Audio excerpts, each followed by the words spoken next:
everybody, and welcome back to the channel. My name is Brianna, and this is For Pause in a Book. I make book and lifestyle related content, so if that's something that you're interested in, make sure that you hit that subscribe button down below. Today we're going to talk about the books that I've read so far in the month of November.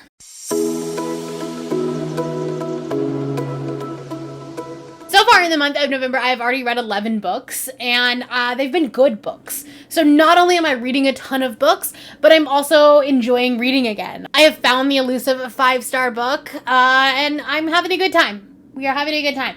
Do I have a ridiculous amount of books that I need to read for the rest of the year? Yes, so the end of the month will also look like this, but that's okay. That's okay. Not all of these books are on my TBR, which if you remember from my categories TBR, I talked about how big that TBR was.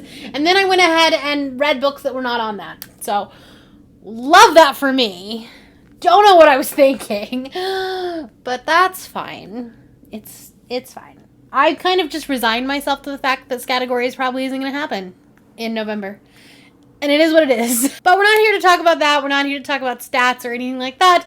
If you're new to my channel, in the mid-month, I talk about the books in chronological order. I will give you a review of them. I will talk about what I liked, didn't like in them.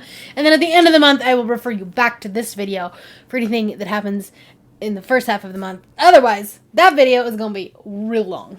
And no one wants that, okay? So, here we are. The first book that I read in the month of November, I have done a dedicated video for, or with this and a couple of other books, and that was Half a Soul by Olivia Atwater. I ended up giving this book 4 stars. This is a Regency-era romance, but with fairies and a deal with the devil or demon or whatever. And I really had a good time reading this. I'm really excited to read Olivia's other books. I'm going to continue on with this series definitely next year. But I'll also be reading Small Miracles. That was a SPIFFBO finalist. If you want to hear my predictions and me talk about what SPIFFBO is, check out that video up there. So I will be reading more from her, and I'm really glad that this was the introduction to it. I read this book for reading Cal's favorite books, so thank you so much for convincing me to read this book. This book is very soft, very queer, and just like it was a good time. Like it was a lot of fun to read. I talked about it in my video where I talked about this book and another one here in a minute that I'll talk about, and the fact that I am reading books that objectively could be 5 stars, and probably would be 5 stars by anyone else's standards, but I'm just not connecting quite with books, and that's why this book ended up getting 4 stars and not 5 stars, but I did have a really good time reading it, and I read it like in one day. The second book I read was My Heart is a Chainsaw by Stephen Graham Jones. I gave this book 4.5 stars, and I really, really enjoyed this. This book is kind of like an homage to like slasher films. There's a lot of conversation about slasher films and like the classic slasher movies, but in a way that was really accessible, right? I'm not a slasher movie watching person. I'm not a scary movie watching person, but I still understood what this book was trying to get at. And it's essentially, this main character is like writing a thesis on slashers, all while living a slasher. And it's very meta. Like, she's very, like, cognizant about the fact that she's like, well, she can't be the final girl because she's gonna be the, you know, da-da-da. And then she's like, wait a minute, this is real life. I'm scripting a slasher right now. And it was very meta. But I had a really good time reading this. We read this for the Avengers Initiative Reading Challenge for the group book. We did a live show on Bree's channel, I'll link it down below, where we talked about this book in depth. And this is actually going to be a series or a trilogy or something like that, and the second book comes out in January. I think if this would have been a standalone, I wouldn't have liked it as much because the ending kind of left off really open-ended. But the fact that we know that it's getting a sequel left me a little bit more open-minded, and so I'll definitely be picking it up. Next up, I read a couple of romance novellas. The first one I read was Nemesis by Liza Penn, and this was on my categories TBR, thank goodness. This is a superhero slash mafia-inspired dark romance, and it kind of is a like take on if The Boys from Amazon Prime, that like show The Boys, was a romance. We have this like Captain America type hero who really is like a shit human being. Actually, he's a terrible person, and his girlfriend or fiance gets kidnapped by the main, like the love interest, who is the Raven, and I think you can probably guess where we're going here. It's very much a play on Marvel for sure. But it was spicy, it was steamy, it was a lot of fun. Is it great, fantastic literature? No, but it's a great Kindle Unlimited romance. I will continue on with the series, probably, eventually. It was fun. Like, I read it in one evening. It didn't have anything, like, stellar that it was trying to do, but, it was a nice, like, palate cleanser. And I ended up giving this one 4 stars as well. The next romance novella that I read was Fall Into You by Georgina Kristen. This is a sapphic romance novella that is on KU as well. And it was a really cute, like, obviously fall-inspired romance. It's very short. Like, I would have loved to seen a full-length novel with this kind of story frame, but it's essentially 2 girls that are, like, had a crush on each other back in, like, middle school, but then, like, meet up with each other or run into each other, and it immediately goes from, like, them running into each other to one of them being like, can I ask you on a date? To the date, to going home with each other, to the epilogue. It was so fast. So if you just want to read about, like, that little, like, cute honeymoon period, it was fantastic. But there wasn't, like, we jumped to love very quickly, because you go from, like, that all the way to the epilogue. So there wasn't enough, like, angst. There wasn't enough pining. I wanted more of that. I wanted, her to get her number and then be like, should I text her? No. Should I text her? No. Like, you know what I mean? Like, that pining. But instead it was just like, oh, can I ask you out on a date? So because of that, I only gave it 3 stars, but I think that if you like romance novellas, you actually might really enjoy this. Of course, if you've been on my channel before, you know romance novellas are not necessarily my thing, just because of, like, how quickly everything moves. So, but if you like that kind of style of thing, this might be a book for you. Next up, I read Lore Olympus Volume 3. This is the newest volume in the Lore Olympus series.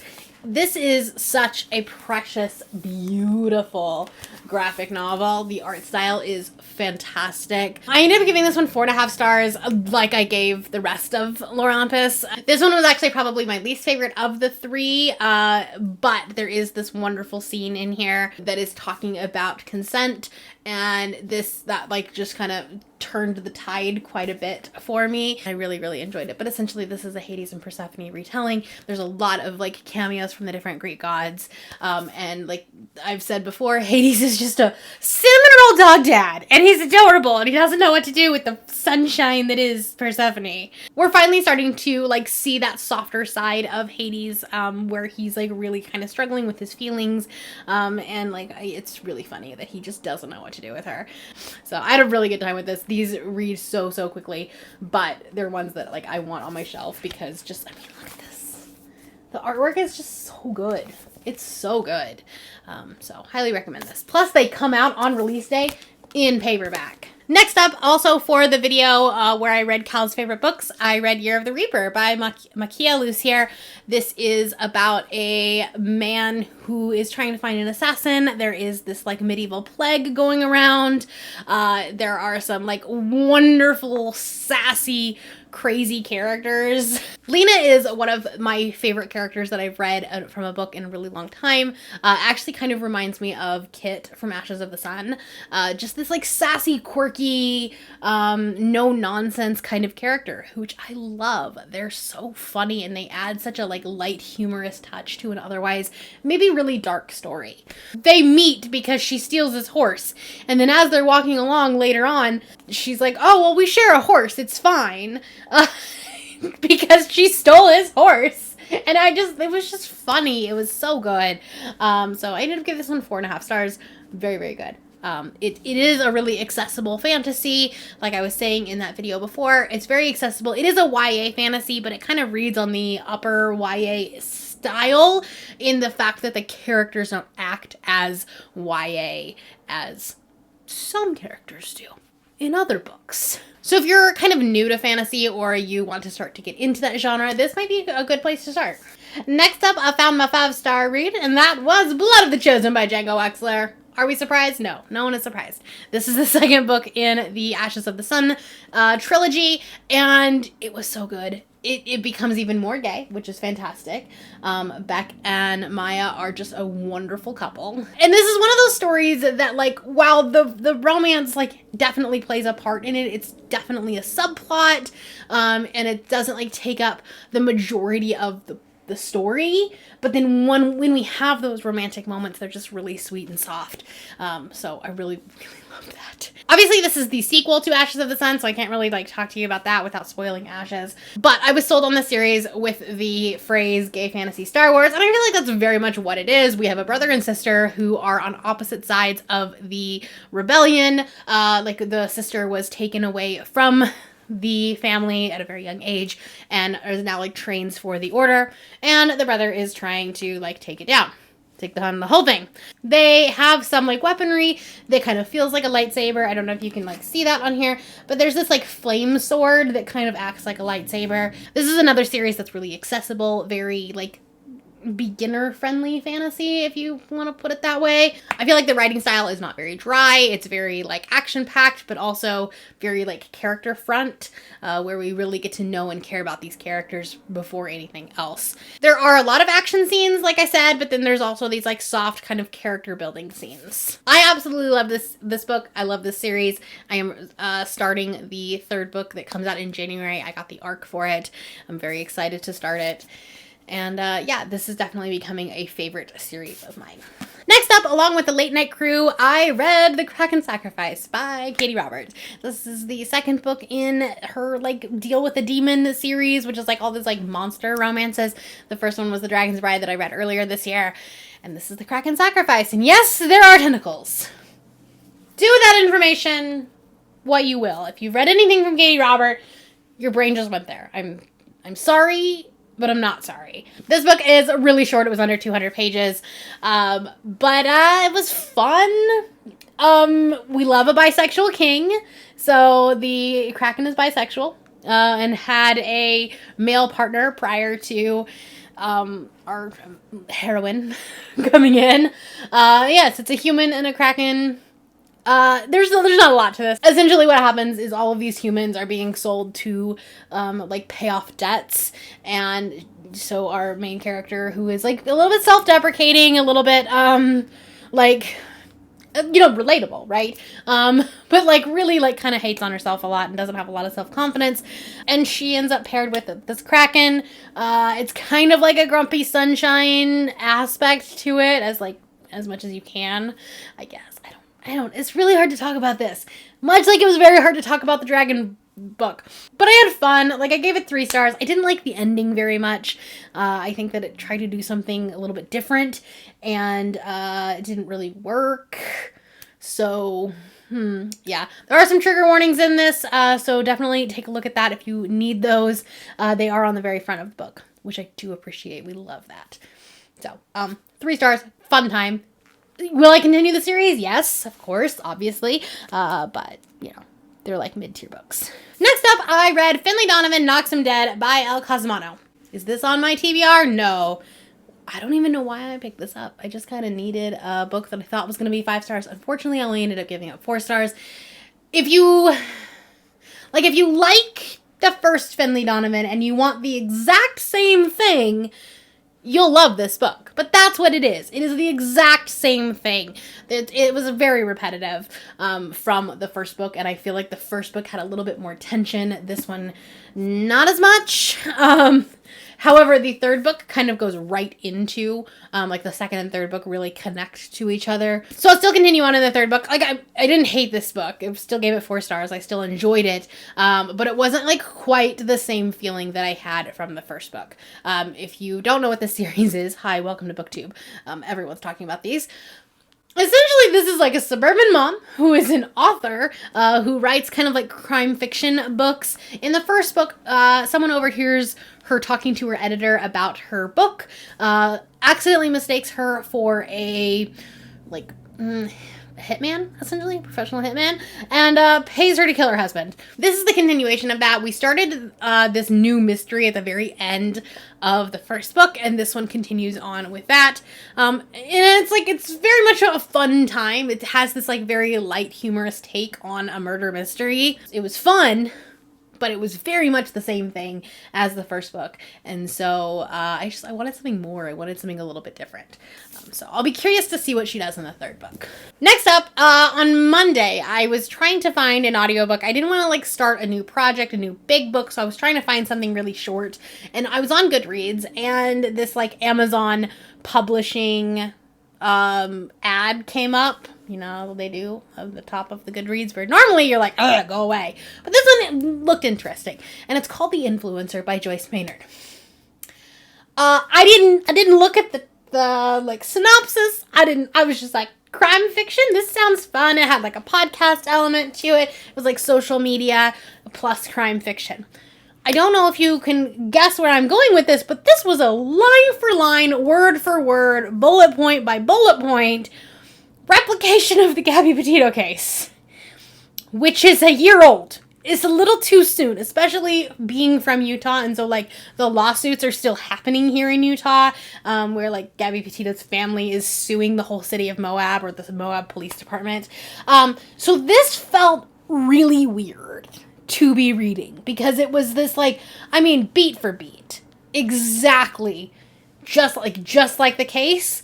But from this perspective of this other person following along their journey and like camping at the same spots as them, which I think is like an interesting twist, but it was like too soon and like too close. If we would have like changed up some things and made them like not social media influencers. So part of the thing was that these two main characters were like trying to camp across America as they grew their Instagram following. And some of the like things that they were talking about, that they were like, you know, she was describing the Instagram picture they were trying to take, literally was Instagram pictures that have been on Gabby Petito's Instagram page. And it was weird. It was not good. And then on top of that, we jumped from so many different POVs. We jumped from the video recording of Kevin, the like boyfriend's character, where he was like confessing things, to the girl's parents, the guy's parents, this other person following them, and also media, like snippets, all in 100 pages. So it was so choppy, so clunky. It was just not written well. I gave this 1.5 stars. Not original at all. Like, not an original plot. Not an original thought in sight. So I guess this is just a PSA. Don't just automatically click on whatever book Goodreads is trying to push on you on their ads. Although, that could be a video.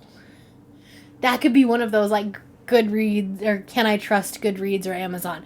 Which is, no, we cannot trust Amazon. But anyways, that's besides the point. 1.5 stars. Didn't like this. Then the last book that I read was Shipwrecked by Olivia Dade. This is the third book in the Spoiler Alert series. I will actually not be talking about this book. I have decided to withhold my review due to the HarperCollins union strike that's happening right now in New York. Essentially, the employees of HarperCollins are trying to fight for a fair wage, better pay, more diversity, and so they're on strike right now.